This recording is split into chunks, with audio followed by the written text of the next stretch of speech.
हाथ जोड़ती हूँ बेटा, मुझे घर से मत निकालो। बेटा, यह कहाँ ले आए हो तुम दोनों मुझे? यह तो वृद्धाश्रम है। तुम तो कह रहे थे कि मामा जी याद कर रहे हैं बहुत दिनों से मुझे, इसलिए थोड़े दिन मुझे मेरे भाई के यहाँ छोड़ने जा रहे हो। फिर गाड़ी यहाँ क्यों रोक दी तुमने? कौशल्या जी ने वृद्धाश्रम को देखकर अपने बेटे समीर से पूछा। समीर बोला, माँ, मैं आपको वृद्धाश्रम ही छोड़ने आया हूँ। आपका कोई भाई आपको याद नहीं कर रहा है, मगर यदि कल आपको बता देता कि आपको वृद्धाश्रम चलना है मेरे साथ, तो शायद आप आने के लिए तैयार ना होती।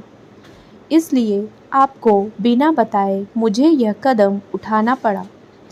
कार में आगे की सीट पर समीर के बगल में बैठी हुई समीर की पत्नी नीलम बोली, माँ जी, टाइम वेस्ट मत कीजिए और कार से जल्दी उतर जाइए। हमें आपको छोड़कर पार्टी में जाना है। हमारे दोस्त हमारा इंतज़ार कर रहे होंगे। पहले से आपने हमारा बहुत टाइम वेस्ट कर दिया है।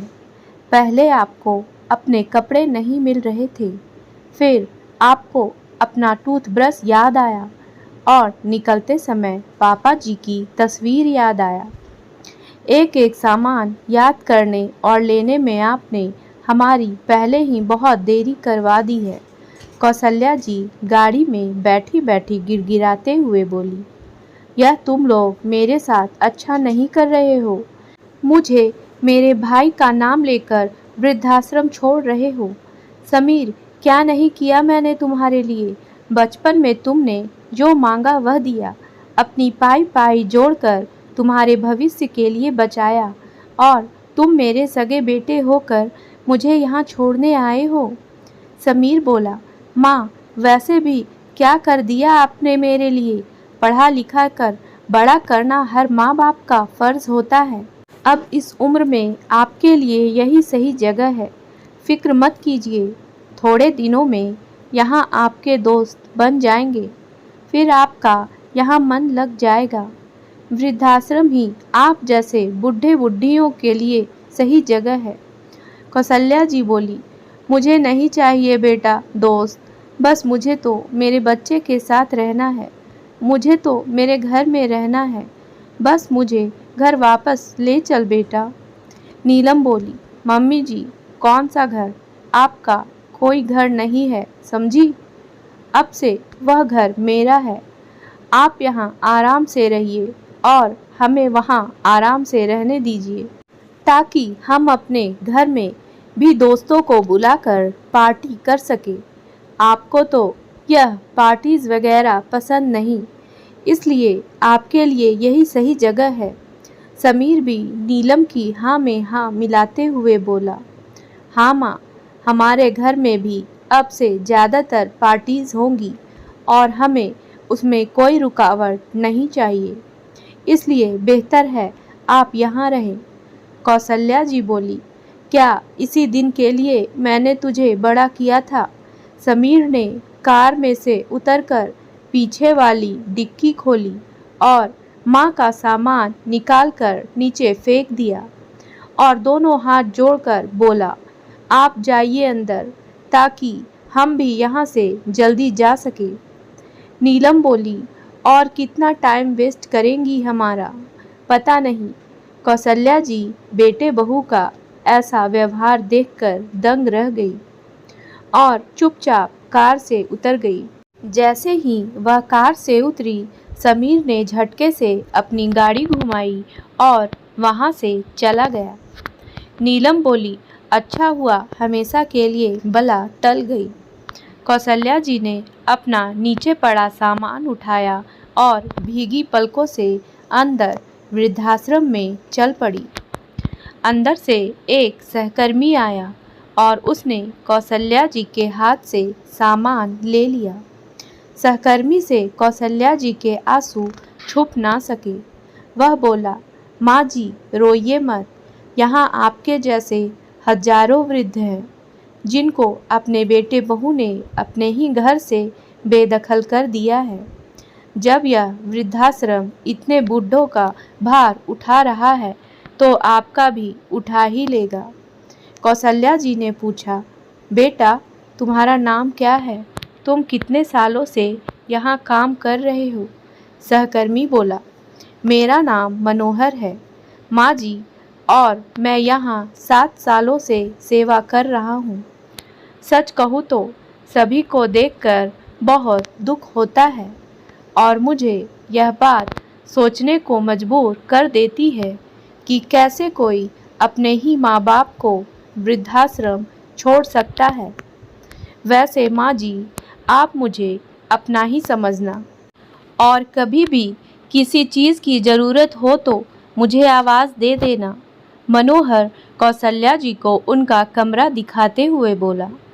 वैसे आपके साथ ऐसा क्या हुआ माँ जी कि आप यहाँ पहुँच गईं? कौशल्या जी कमरे के बिस्तर पर बैठकर रो पड़ी और बोली, बेटा मनोहर, मेरे पति का निधन हुए 3 साल हो चुके हैं।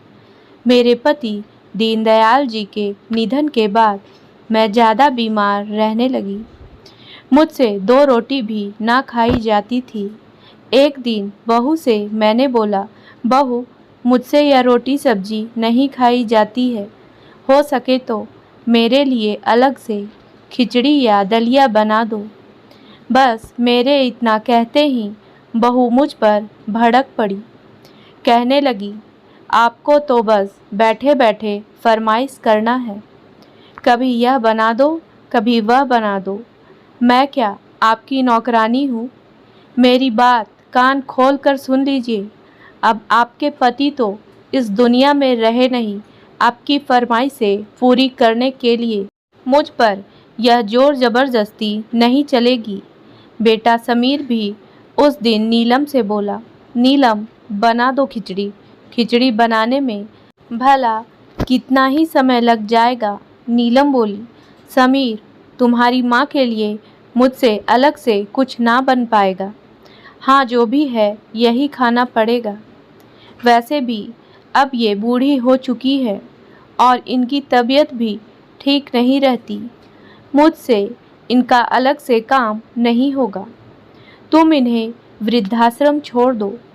यह सुनते ही मैं डर गई और बोली, अब आगे से मैं तुम्हें कभी कुछ नहीं कहूँगी, मगर मुझे वृद्धाश्रम भेजने की बात मत करना। उसके बाद मुझे बहू जो खाने को देती मैं चुपचाप खा ली थी, भले मेरा पेट साथ दे या ना दे, मगर मैं उससे कुछ ना कहती। एक दिन समीर जब मुझे जेब खर्चे के पैसे दे रहा था तो नीलम ने समीर के हाथ से पैसे छीन लिए और बोली, क्या ज़रूरत है इस बुढ़िया को पैसे देने की? पूरे दिन घर में ही तो पड़ी रहती है, टीवी देखती रहती है और बिजली का बिल बढ़ाते रहती है। खाने को भी सब कुछ मिल जाता है, तो इसे जेब खर्च किस बात की दी जा रही है? मैं बोली, बेटा कभी कभी नीचे दोस्तों के साथ टहलने जाती हूँ तो कभी दोस्त कहती है रिक्शा में मंदिर चले जाते हैं। अब इस उम्र में इतना चलना नहीं हो पाता है कि मंदिर चलकर जा पाए। तब 2 पैसे चाहिए होते हैं कि रिक्शा पकड़ सके, वरना दोस्तों के सामने शर्म महसूस होती है। नीलम बोली, कोई ज़रूरत नहीं दूर दूर मंदिर जाने की, हमारे बगल वाले मंदिर ही जाया कीजिए ताकि रिक्शा के पैसे बच जाए। समीर बोला, माँ नीलम सही कह रही है। बस उस दिन से मुझे जेब खर्च भी मिलनी बंद हो गई। मैं तो चुपचाप जिंदगी गुजर बसर कर रही थी और साथ ही भगवान से प्रार्थना भी कर रही थी कि भगवान अब मुझे भी जल्दी उठा ले। दीनदयाल जी ना जाने मुझे पहले छोड़कर क्यों चले गए। मुझे उनकी बहुत याद आती है। मुझे बस उनका सहारा था। उनके जाने के बाद बहुत अकेली महसूस करने लगी हूँ मैं। थोड़े दिनों बाद घर में समीर और नीलम आए दिन अपने दोस्तों को बुलाकर पार्टीज करने लगे। मेरे कमरे को वे लोग बाहर से ताला लगा देते। मैं उस छोटे से कमरे में पड़ी पड़ी घुटती रहती। एक रोज रात को बाहर पार्टी चल रही थी और मुझे कमरे में बेचैनी महसूस होने लगी। मेरा दम घुटने लगा तो मैंने दरवाज़ा खटखटाना शुरू कर दिया। बहुत देर बाद समीर और नीलम ने दरवाज़ा खोला और मुझे डांटने लगे। आज आपकी वजह से हमें अपनी पार्टी जल्दी ख़त्म करनी पड़ी और हमारे दोस्तों को ऐसे ही वापस भेजना पड़ा। समीर भड़क कर बोला, आपने पूरा मूड खराब कर दिया। आज दोनों ने मेरा हाल चाल भी ना पूछा। मैं थोड़ी देर तक हंसती रही मगर दोनों मुझे अनदेखा कर अपने कमरे में चले गए और अब मुझे मेरे भाई के घर छोड़ने का झूठ बोलकर यहाँ वृद्धाश्रम छोड़कर चले गए। कौशल्या जी की कहानी सुनकर मनोहर की आंखों से आंसू छलक पड़े। मनोहर बोला, माँ जी, फिर क्यों आप उन लोगों के साथ वापस घर जाना चाहती हैं? वह लोग तो आपका ध्यान भी नहीं रखना चाहते। यहाँ कम से कम आपका ध्यान तो रखा जाएगा। कौशल्या जी बोली, मनोहर, उस घर से मेरी यादें जुड़ी है। मेरी और दीनदयाल जी की यादों के सहारे में उस घर में कैसे भी गुजारा कर लेती और चाहती थी कि मेरी अंतिम सांसें मेरे घर में पूरी हो, मेरे घर से मेरी अर्थी निकले। इसीलिए तो बहू का यह व्यवहार भी सहन कर रही थी।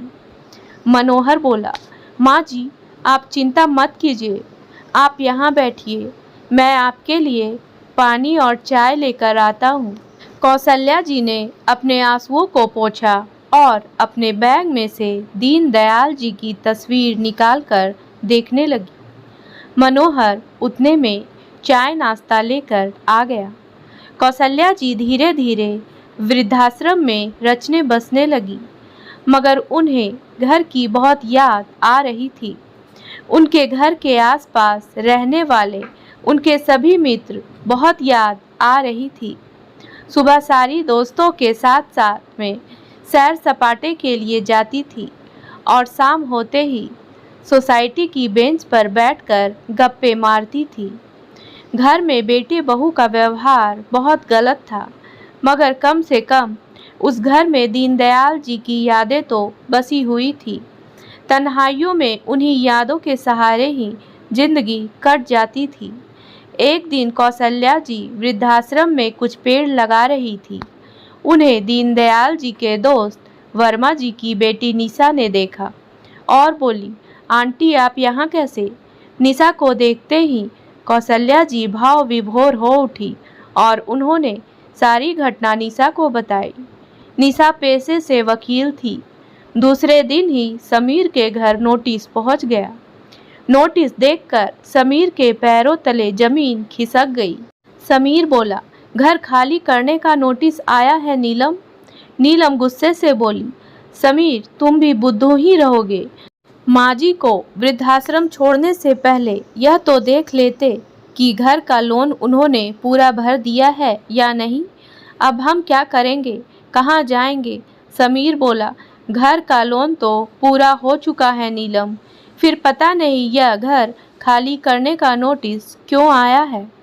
अभी के अभी इस वकील के पास चलते हैं जिसने हमें यह नोटिस भेजा है। समीर और नीलम निशा के पास पहुंचकर बोले, हमें यह घर खाली करने का नोटिस क्यों आया है? हम इस घर के मालिक हैं। निशा ने अंदर से कौशल्या जी को बुलाया और बोली, अगर तुम दोनों इस घर के मालिक हो तो यह कौन है? कौशल्या जी को देखकर बेटे बहू हक्के बक्के रह गए और समीर बोला, माँ, आप बताइए इनको कि असली हकदार तो मैं ही हूँ इस प्रॉपर्टी का। आखिर उस घर पर मेरा भी तो उतना ही हक है जितना आपका।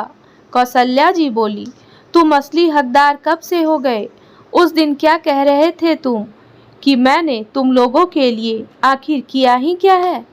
तुम्हें पढ़ाया लिखाया, इस काबिल बनाया कि तुम आज अपने पैरों पर खड़े हो, और बहू तुम्हें हमेशा अपनी बेटी माना।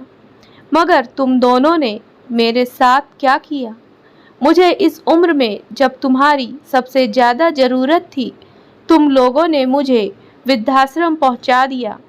निशा बोली, कानून के अनुसार अगर बच्चे अपने माता पिता को घर से निकाल दे तो उनकी प्रॉपर्टी पर भी उनका कोई हक नहीं होता।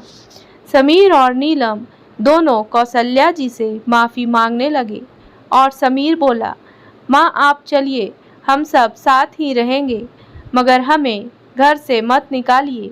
नीलम बोली, माँ जी आप तो मुझे अपनी बेटी समझती थी ना, आप हमारे साथ ऐसा कैसे कर सकती हैं?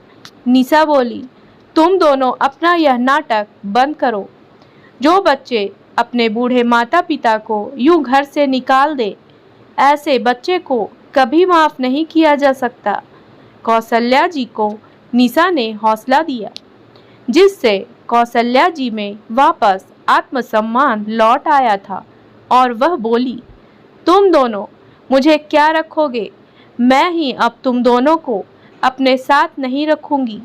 मैं तुम दोनों को अपनी प्रॉपर्टी से बेदखल करती हूँ। आज बहुत दिनों के बाद कौशल्या जी का खोया आत्मसम्मान वापस लौट आया था। दोस्तों, माता पिता अपनी पाई पाई जोड़कर बच्चों को पढ़ाते लिखाते हैं और उन्हें काबिल इंसान बनाते हैं, मगर जब वही बच्चे बड़े होकर माता पिता को वृद्धाश्रम भेज देते हैं तो ऐसे बच्चों से निसंतान रहना अच्छा है। उम्मीद है दोस्तों कहानी पसंद आई होगी, तो मेरे वीडियो को लाइक करें और मेरे चैनल को सब्सक्राइब करना ना भूलें। धन्यवाद।